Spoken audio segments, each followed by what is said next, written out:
ask if one of the little ones, one of the young people in the room, if they have a question or if they have a comment? I saw a young girl walking by, I think. Are there any youngins in the room? Do you see any young people back there? Because they've been in the room listening. So I'm just wondering if they have a question, a comment, a thought, a word. Young sister, right there. How you doing today? Yeah. Come here for a second. Come here for it. All right. Introduce yourself to the village. My name is Faith, and I'm 10 years old. Awesome, Faith. You've been here today? I've been here for a little bit. For a little bit? So since you were in the room for a little bit, what have you heard? Did anything pique your interest, or what have you seen that may have piqued your interest today? Right here. Okay, tell me what piques your interest about that. I wanted to know why you guys are fighting for, like, without prisons. Oh, okay. So why are you fighting? Did you say it again? I was wondering why you guys are fighting for without prisons. All right. Panelist.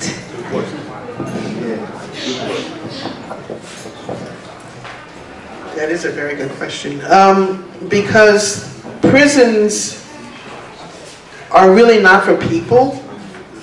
They're not about, you know, helping people to rehabilitate if they carry out some, you know, anti-social behavior or anything like that. The prisons exist to torture and humiliate and dehumanize people, especially, you know, in the U.S. But underneath that is that the prisons exist in the U.S. because there's not enough jobs, you know, for young people in this country. There should be enough jobs. There's certainly enough money to provide jobs for young people, but because it doesn't make enough money for the rich people, you know, they need the prisons to lock young people away, or either they get killed by the police. I just want to relay this story, you know, because I was in Ferguson, Missouri after Michael Brown was killed, about maybe a month after he was killed, and about a few weeks after the rebellion that took place in Ferguson. And I was interviewing some young people in Michael Brown's community. And I asked them, you know, well, what do you want to see happen in terms of, you know, any type of justice, you know, coming out for Michael Brown or for the community and so forth. And when I asked these young people, they said, well, really, what I want is a job. You know, I don't want to go to prison. You know, the police occupy my community every day. And I'm trying to make ends meet for my children. And I have a $7 per hour job, which, you know, does not put any food on the table for my children, a roof over my head. I always have to make a choice between food and housing and so forth. And this was more than one person who said, you know, I want to be organized by the unions. Why aren't the unions reaching out to me? You know, I can work. You know, don't I deserve to be in a union? And so this is why the prisons exist. This is why the slogan, jobs not jails, is very important. It sounds very simple, you know, but it's a very powerful demand.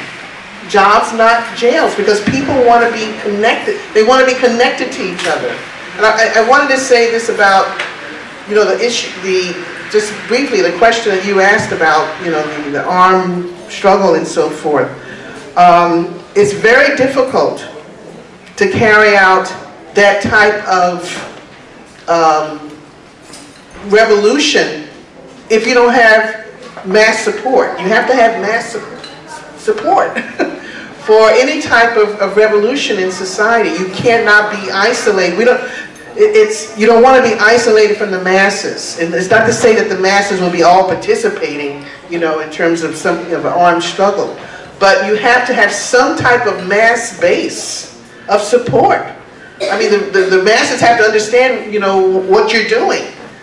And so this is in terms of, when you study revolutions in this, you know, throughout history, there is some type of mass support that every revolution has. You know, armed or, you know, political revolution or political rebellion or whatever. So I think that's very, very important. And unfortunately, in this society, you know, we have a really, really bad history, not a good history, of movements not supporting, especially, you know, those who claim to be more political or so forth. They do not support those groups, like the Panthers, who fought for the right to self-defense. They fought for the right to self-defense. And a lot of the socialist movements, unfortunately, didn't support that. They did not support that right. And so that helped to weaken the entire movement. It helped to isolate the Panthers from the rest of the general movement. I'm not saying all the movements, because there are a lot of movements that did support the Panthers. The Young Lords, the American Indian movement, all those different, you know, movements support the Panthers. But I'm saying in general, there was not enough support within the movement to support, to defend the Panthers from the COINTEL program that happened, that decimated the Panthers. And this is something that our party always fought for. You know, we put aside any organizational needs of our particular party to defend the Panthers in the streets because they deserved our defense. And unfortunately, you know, we try to press that upon other movements. But because of that isolation, it really weakened our movement in general. The fact that the Panthers were not defended at a particular time when they were being targeted, when they were being decimated. And this is true of other movements as well, who deserved, you know, solidarity and support. So anyway, I just wanted to put that in there, but I hope that the issue of the prisons, again, it's about isolating our class. It's about isolating our class from each other. And therefore, you know, there's still this stigma about prisoners and that they don't deserve our support because somehow they did something wrong and they need to be separated from society. No, these are incarcerated workers, like any other worker, who want a job, who want to be organized, who want to be productive human beings. And so this is why we are fighting against, you know, that's why we say free them all. Whether they're political, consciously, or not, they're still victims of this political system.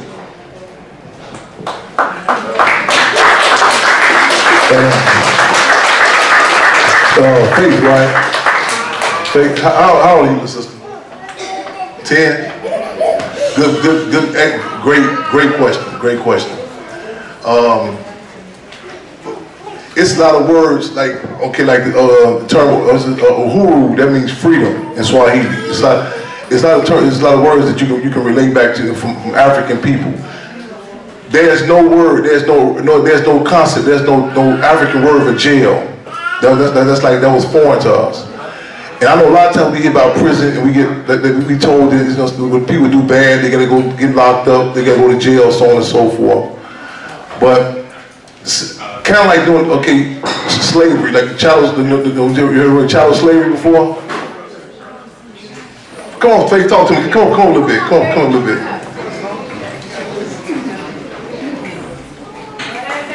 Right on. Let's chop it up. Grab a seat. Let's go there. What do they teach about 5th grade? Are you in 5th grade? Okay, right on. Chattel slavery, the word chattel means property. And like when doing chattel to slavery, you see how people like view like property. That's it. Like you would, if a person did something to a chair or to a horse or to an animal, they didn't get. They were treated, horses and animals, they were treated better than they treated us during slavery. Still to this day. But it was a lot of like propaganda. The country, they put out, well, we doing this, they call civilize us, they call us savages, but it really was they took the African people, and there was a lot of money involved in that. Like the school you hear, but I don't know if you got to that stage where they call it the triangular trade. Y'all talking about that already, where they trade the gold, copper, oil throughout the world. They ain't got to that yet. Well, the deal is, sometimes you hear about this thing called the triangular trade, where there's different parts of the world, they traded gold, copper, oil in different parts of the world. But the slave trade, trading African people, trading black people, trading from Africa, that put the whole, that was the whole world economy. Like you heard of countries, like you heard of Europe became a country because we were enslaved. You know what I'm saying? Before that, you had different parts they called vandals and barbarians. That's what it's a term called vandalism. Europe became, it came at the expense of us. Like one comes at the expense of another. Like even with the prisons. Like you might hear somebody say, like somebody say some person might say, this is a big time drug dealer. He got fancy cars, so on and so forth. But then, in order for him to do that, to be a big drug dealer, other people have to have habits. They have to be strung out. They have to have bad conditions. Slavery was necessary for this country, you know what I'm saying, to make money. It's a profit at the expense of a lot of people. Jails, prisons. Even though they say it's about stopping crime, real criminals, they don't lock up. It's about making money at the expense of us. And it's a guy named George Jackson. He was the field marshal. He was for the Black Panther Party. He talked about this system. He say capitalism. That capitalism is a politic where the majority people work, but a few get the money off of it. You know what I'm saying? They profit off of it. He said it not only affects the economy, but it affects the psyche. In other words, not just the money, but what type of people it produces. You know what I'm saying? And even when people like. It's like dog trainers. People like it's be a thing like a lot of guys like fight pit bulls. You heard about that before? And it's a thing that they say on how to make a dog go. How you can turn like pit bulls. Actually, initially, pit bulls are not vicious animals, but they put pit bulls in situations. You know what I'm saying? Where they produce a different. People make money up for that, and they got a thing where they say you put a dog like dog train. They say you can take a pit bull who's not violent.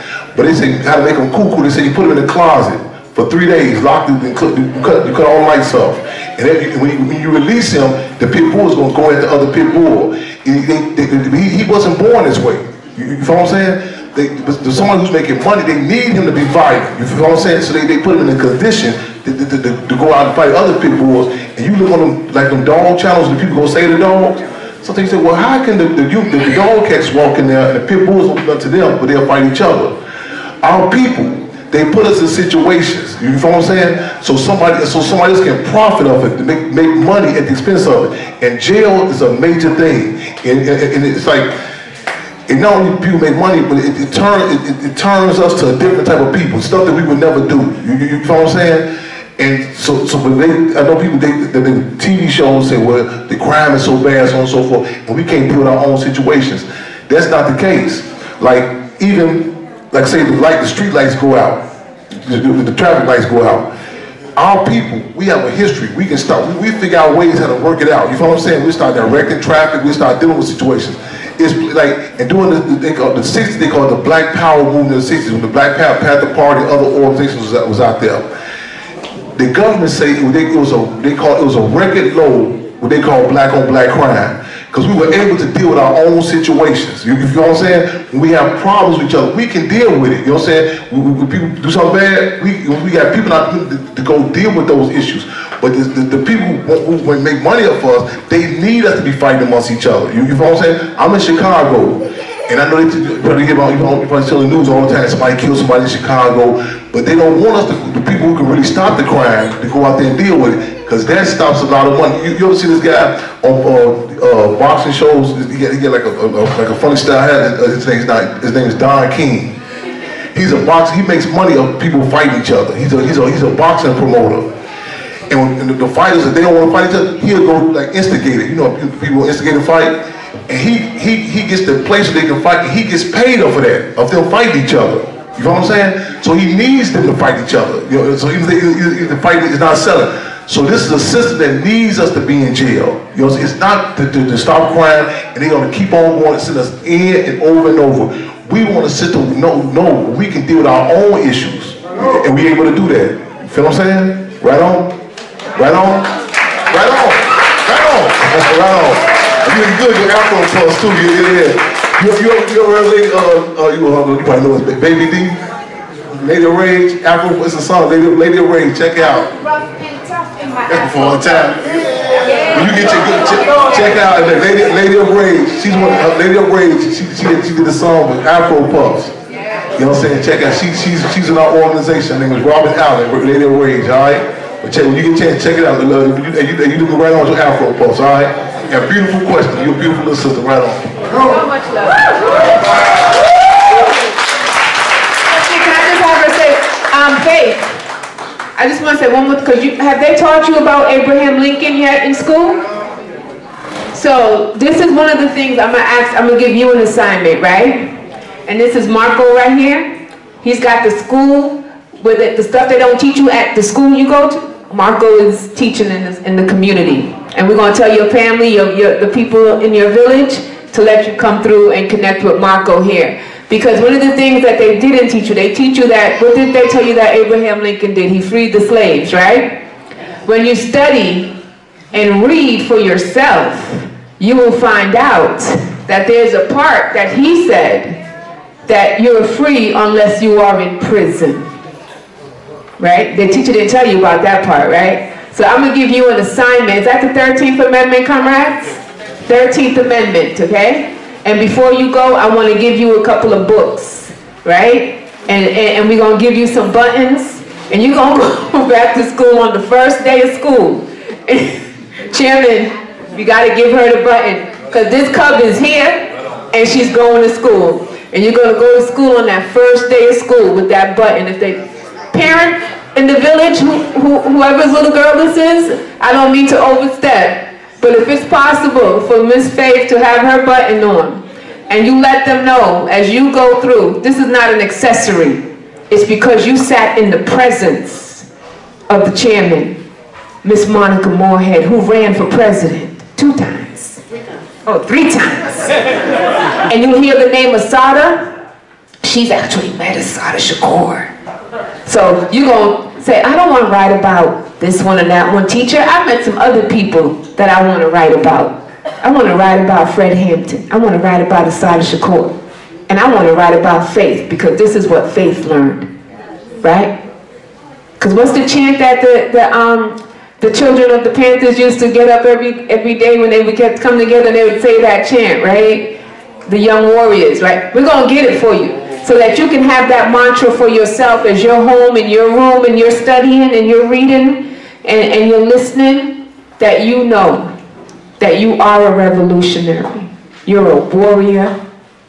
And I salute you, young sis. And thank you for the courage to ask your question. All right.